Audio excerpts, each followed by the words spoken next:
Manchester United are not the team they once were. After 15 games in the Premier League, they sit a staggering 18 points off the top, 8 points off the Champions League places, and they're in 8th position. Add to this that they've conceded 25 goals already, which is 3 fewer less than they managed in the whole of last season. It's fair to say that Manchester United are in a bit of a crisis. But where has it all gone wrong for the Red Devils? Well, that's what I'm here to discuss, so let's get into it. Now, there are many more facts that I could have brought up in the beginning of this video, but believe me, they all make pretty bad reading for Manchester United.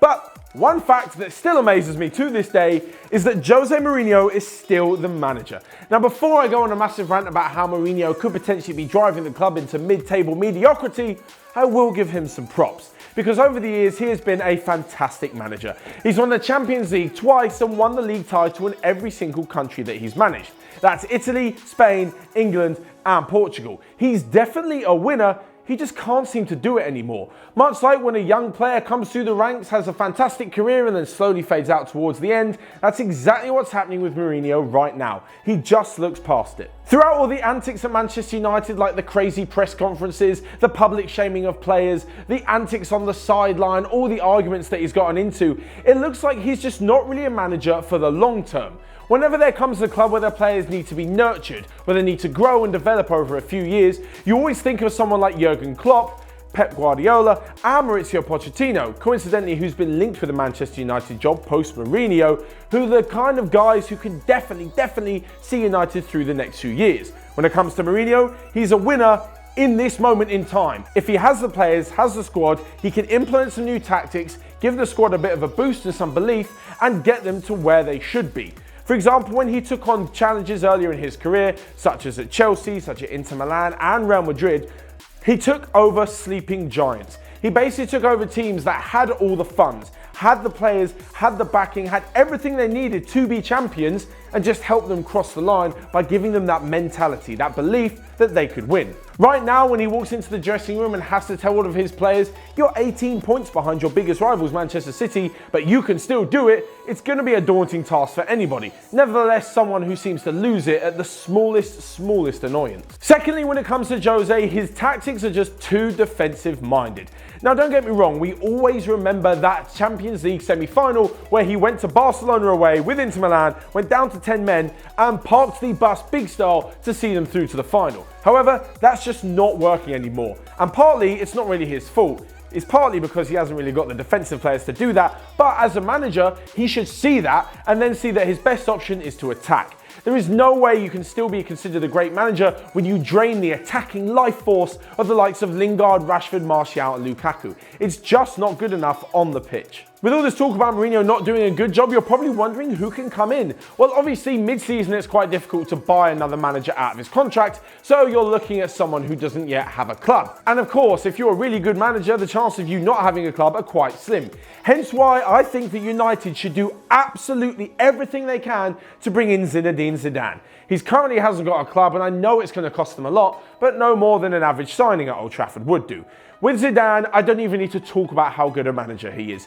He took Real Madrid to a La Liga title and 3 back-to-back Champions Leagues in just 2.5 years. And he did it all with some intensely impressing attacking football. Now, of course, they had Cristiano Ronaldo and a few other players, but as I've seen this season and seasons before, like when Mourinho was at Real Madrid, having all these players doesn't exactly equal success, so the job that Zidane has done was absolutely phenomenal. Now, this brings me on to my second point after getting rid of the manager, and that is bringing in an almost entirely new defensive unit.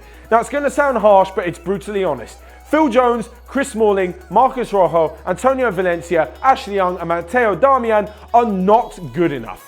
For Manchester United, when you think of the glory days, you think of the likes of Rio Ferdinand and Nemanja Vidic in the middle of defence. Those guys would strike fear into the opposition without even kicking a ball. Now when opposing teams are turning up, they probably fancy their chances. Smalling, Jones in the middle of the park as well as Rojo just don't seem to be able to form a partnership or get their individual games sorted out. Whenever they do, the other one isn't up to scratch and it's a complete mismatch. As for Eric Bailly and Victor Lindelof, well, they're both young, impressive players. However, it does look like they have a mistake or two in them. They almost need an old head in there to try and sort things out. Now, when it comes to defensive players, I don't exactly blame Mourinho, as he clearly identified that this was a problem in the summer, but the United board failed to back him. He spoke of Harry Maguire, Toby Alderweireld and even Kalidou Koulibaly from Napoli being potential replacements for their current crop, but they weren't bought in. It seems that United decided to spend the money elsewhere, and the £52 million for Fred isn't really looking like a good deal so far.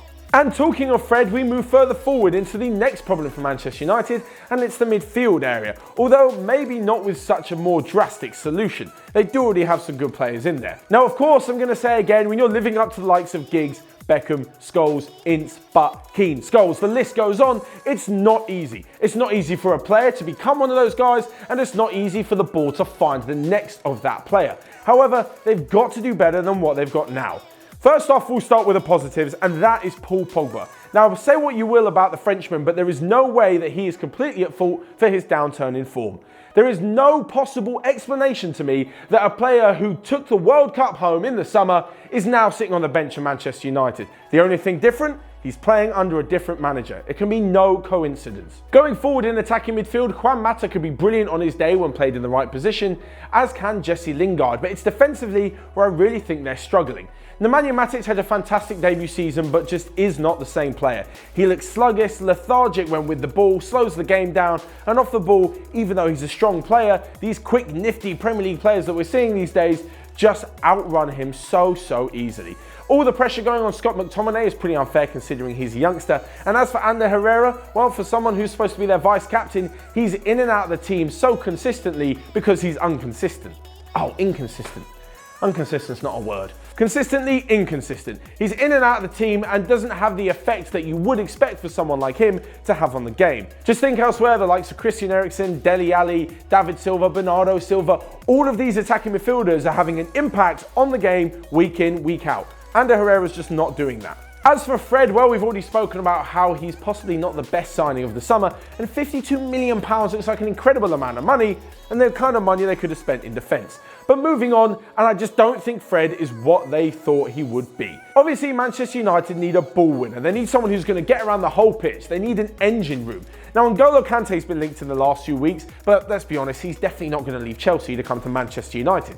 And if they ever need a kind of idol, someone to look up to, the kind of mould of player that they need, they should look no further than Arsenal's Lucas Torreira. Now, I know he's not going to sign for them because he's just moved to the Emirates and he's having a fantastic time under Unai Emery, but Manchester United needs someone like him, and it's clear that Fred just isn't that player. As for the one main midfielder I haven't mentioned, well, it's Marouane Fellaini, and no offence to him or any Marouane Fellaini fans, but it's really saying something when he's your team's best player at the moment. Moving forward though, and we come to an entirely different situation altogether, and one that kind of links back to the first problem at United that I was talking about. If you replace Mourinho and bring in an attacking manager, you will get the best out of Romelu Lukaku, Anthony Martial and Marcus Rashford. Those three guys with the speed, the skill, the technical ability that they've got should not be playing so poorly. All three of them can definitely play in the front three and could be unbelievable when it comes to firing United back to where they think they should be, which to be honest is the top of the table. I've seen them be incredibly successful my whole life in the past 25 years, and I definitely think they should be at the top. Any Man United fan that thinks they shouldn't, they're probably not being ambitious enough. But as for the front three, they could definitely do better. Again, as I mentioned, this could definitely happen with someone like Zidane coming in, or even Leonardo Jardim. Even though he's been fired from Monaco, he's known for his fast-paced attacking style of football, something which Martial and Rashford could definitely benefit from.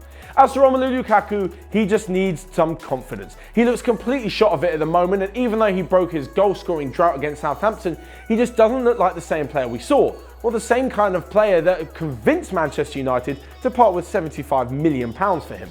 The last word on the attack, and as for Alexis Sanchez, he just needs to go. I've spoken about it before, but no one wants a £500,000 a week whining, complaining, moaning bitch in their team.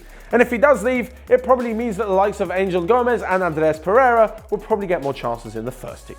So there you have it, my 3 things that Manchester United need to do to fix themselves. Replace Mourinho, bring in a whole new defence, and bring in a more defensive-minded midfielder to help the attackers flourish and go and do the business at the other end of the field. But of course, what do you guys think? Let me know in the comment section below what Man United can change, which players they need to keep, and who would be the best replacement for Jose Mourinho. Whilst you're there, you can hit the like button and also click here to check out all of the other videos we've got going on OneFootball. But until next time, I will see you guys later.